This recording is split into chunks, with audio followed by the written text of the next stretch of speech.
Olá, graça e paz, que você esteja desfrutando desta maravilhosa graça que só o Senhor Jesus pode nos conceder. Na nossa reflexão de hoje, eu quero pensar e falar sobre uma expressão que nós encontramos no livro de Ezequiel e que se repete inúmeras vezes.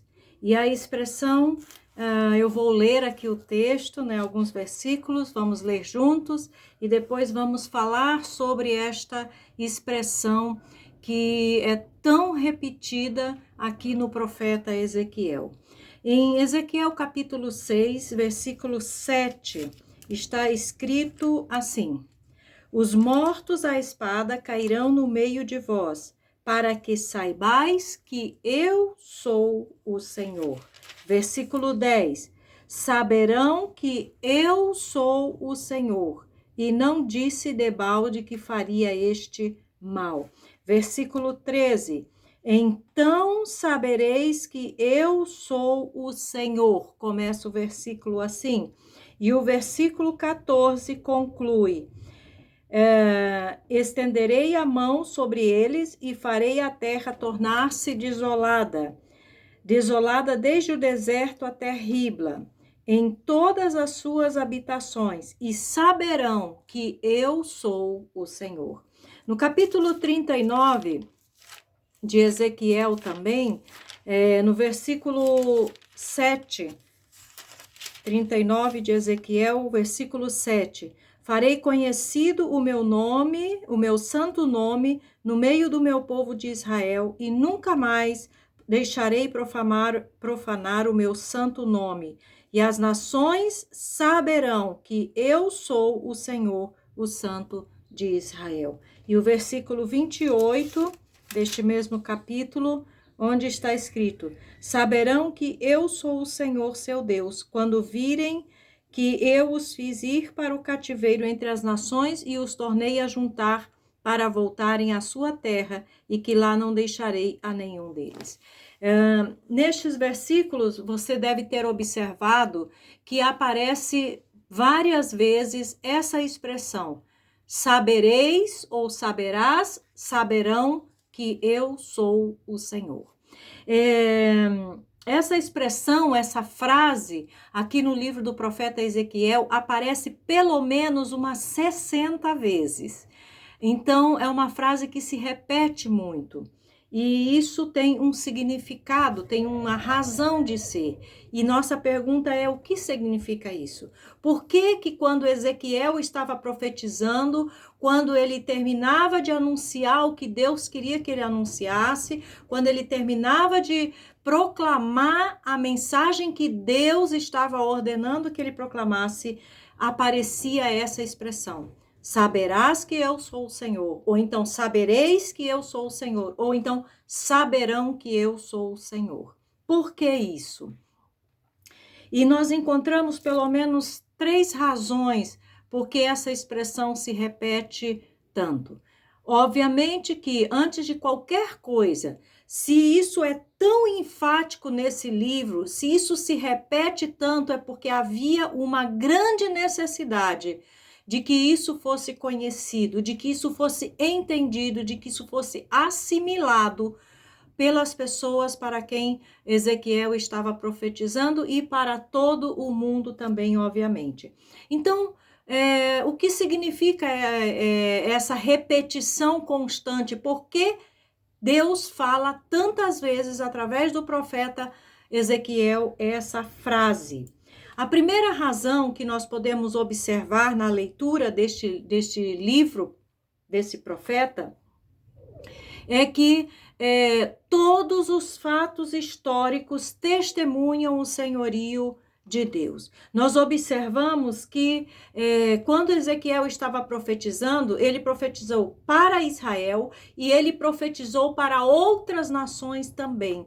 E em todas essas circunstâncias, o objetivo da palavra era sempre a mesma. Tudo que Deus estava fazendo, todos os acontecimentos que estavam sendo anunciados, tinham como propósito, como objetivo de que todos, tanto Israel quanto as outras nações, entendessem, reconhecessem e percebessem que o Senhor de todas as coisas é Deus.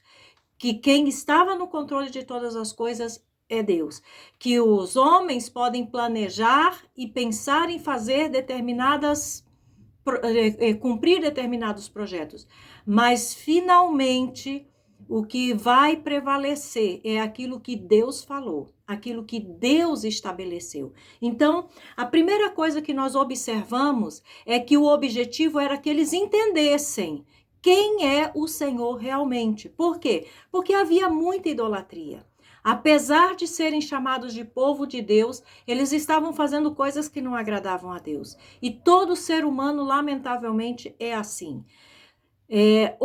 Nega muitas vezes a existência de Deus, nega o senhorio de Deus, pensam que podem viver como bem entendem e que ninguém nem nada vai interferir na história. Mas os fatos testemunham de que o Senhor, Deus é o Senhor.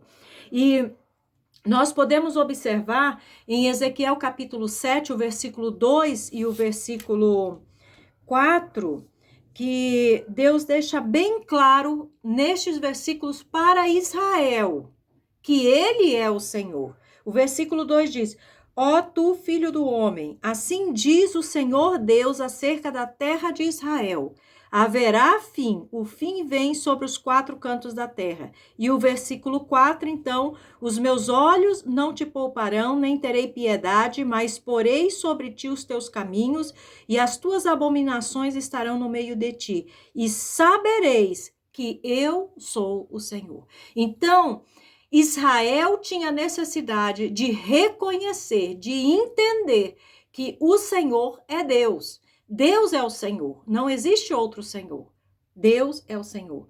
Mas essa palavra também foi falada para outras nações, outros povos que estavam ali na cercania de Israel e em outras partes.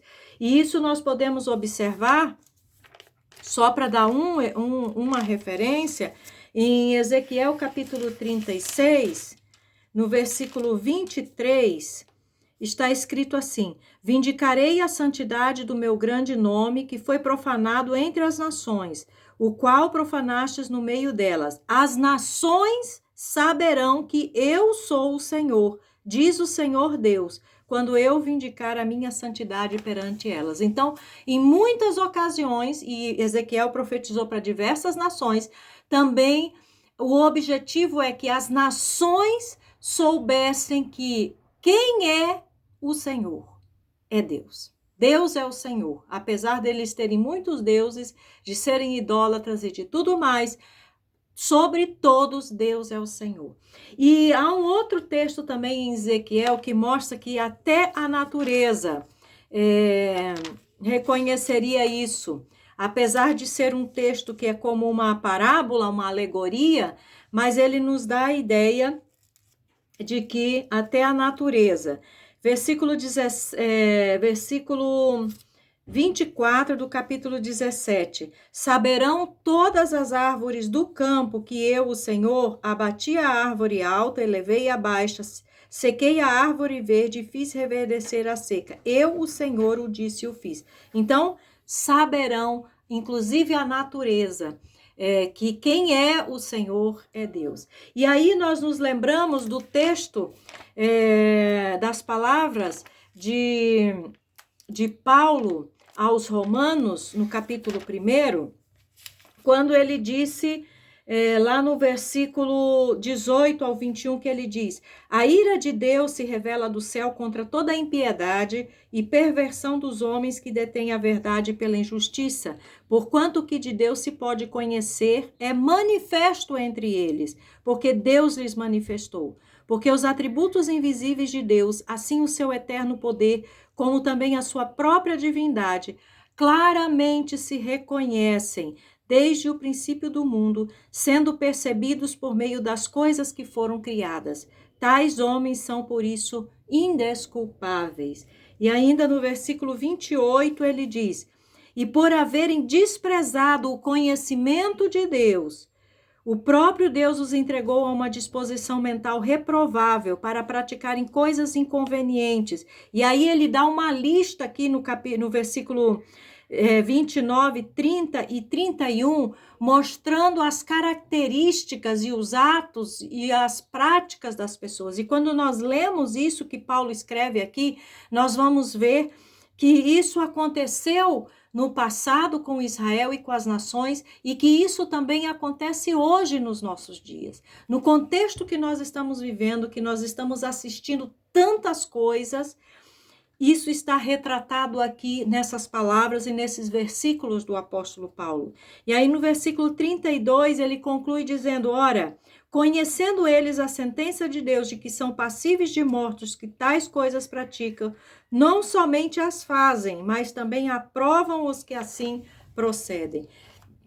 Então, assim como no tempo de Ezequiel e como nos nossos tempos atualmente, na época de Paulo, lamentavelmente, os homens, o ser humano, pratica coisas que desagradam a Deus e Deus intervém nos fatos históricos para que o homem entenda, reconheça, se conscientize de que quem é o Senhor é Deus. Deus é o Senhor. Independente de qualquer coisa e sobre todos, ele é o Senhor. E o homem precisa reconhecer isso, precisa entender isso. Então Deus vai se revelando. Queira Deus que você tenha entendido quem é o Senhor de fato. E se você ainda não entendeu, desejo sinceramente que as circunstâncias atuais estejam te ajudando a compreender e reconhecer que quem é o Senhor é Deus. A segunda coisa que nós observamos, por que Deus repete tanto essa frase aqui em Ezequiel, é para que as pessoas tenham temor ao Senhor. Devem temer a Deus, devem reconhecê-lo, devem obedecer a sua palavra, devem dar crédito à sua palavra. Lamentavelmente, as pessoas não creem na palavra de Deus muitas vezes. Não dão crédito àquilo que Deus anuncia, que Deus fala pela sua palavra. Então, é necessário temer ao Senhor.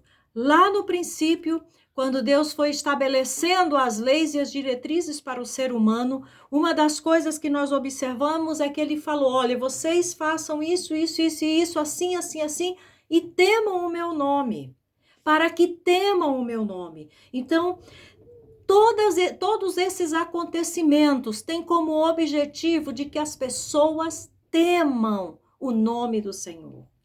Reconheçam que ele é Senhor e temam o seu nome. E temer não significa ter medo, mas significa reconhecê-lo como Senhor, reverenciá-lo e adorá-lo como Senhor de todas as coisas.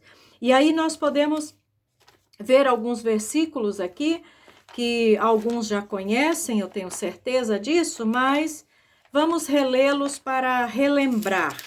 Provérbios capítulo 1, versículo 7 diz: o temor do Senhor é o princípio do saber, mas os loucos desprezam a sabedoria e o ensino. Então, o primeiro ato de sabedoria que um ser humano pode praticar é o temor ao Senhor.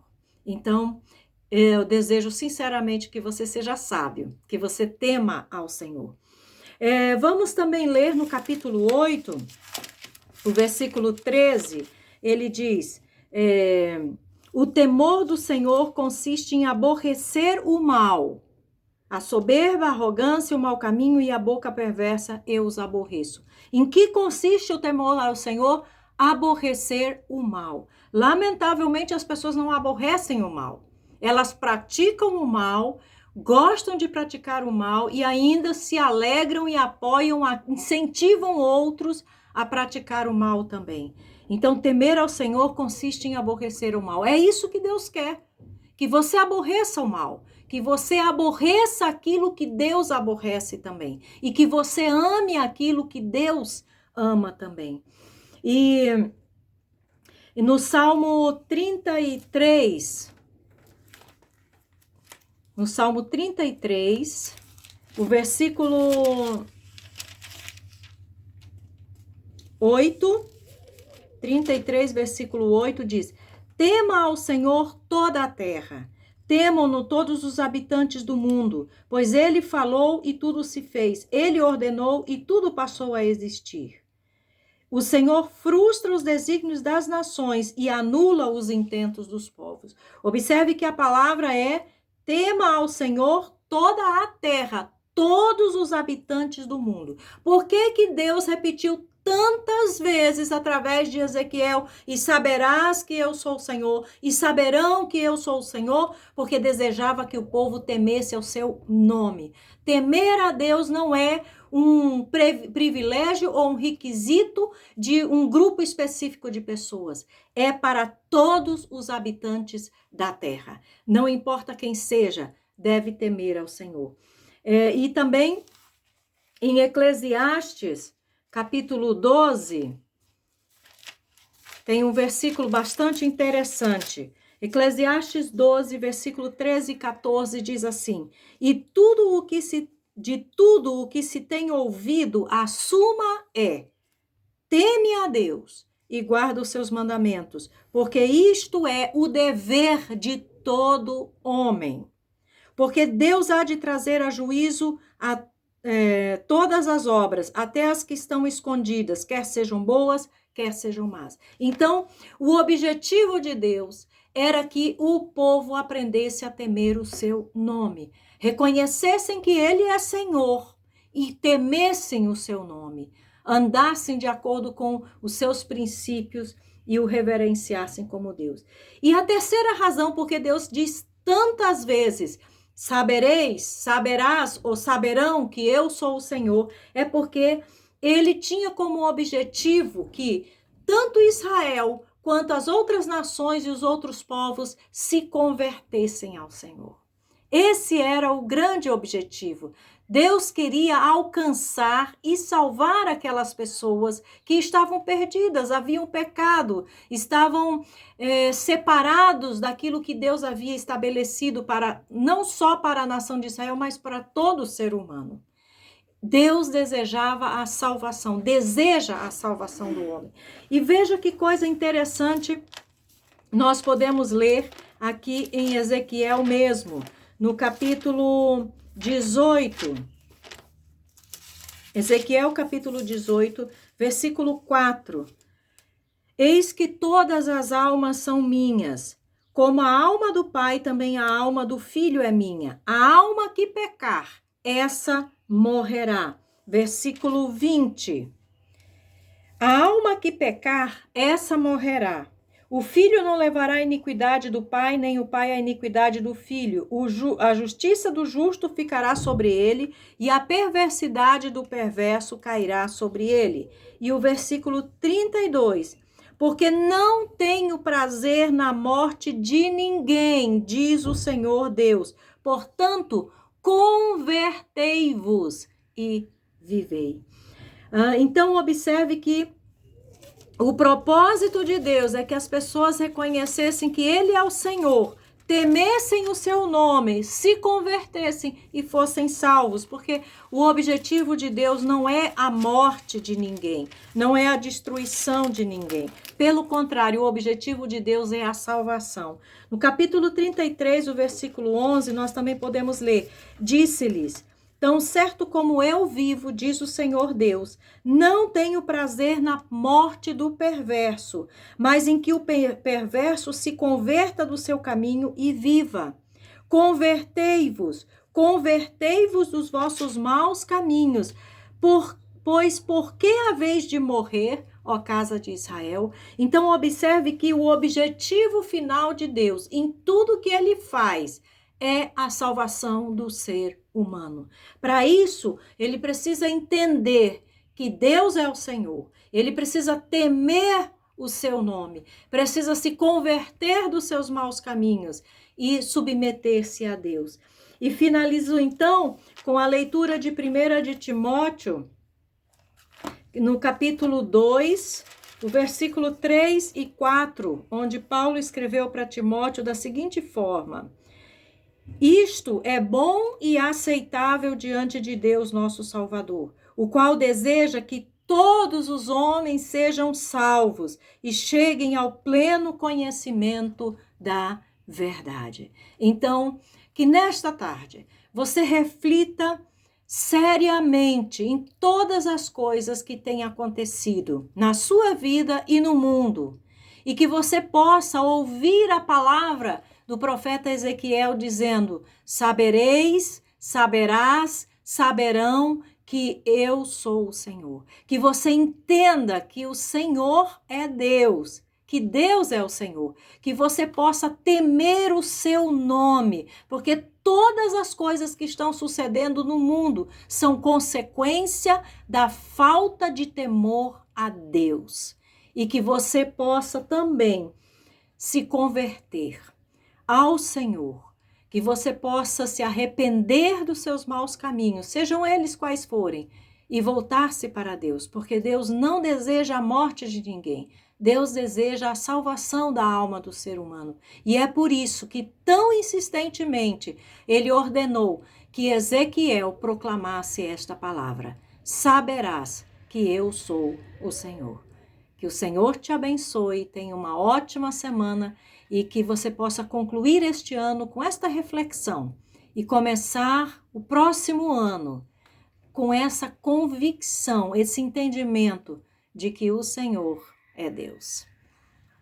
O Senhor te abençoe e até a próxima oportunidade.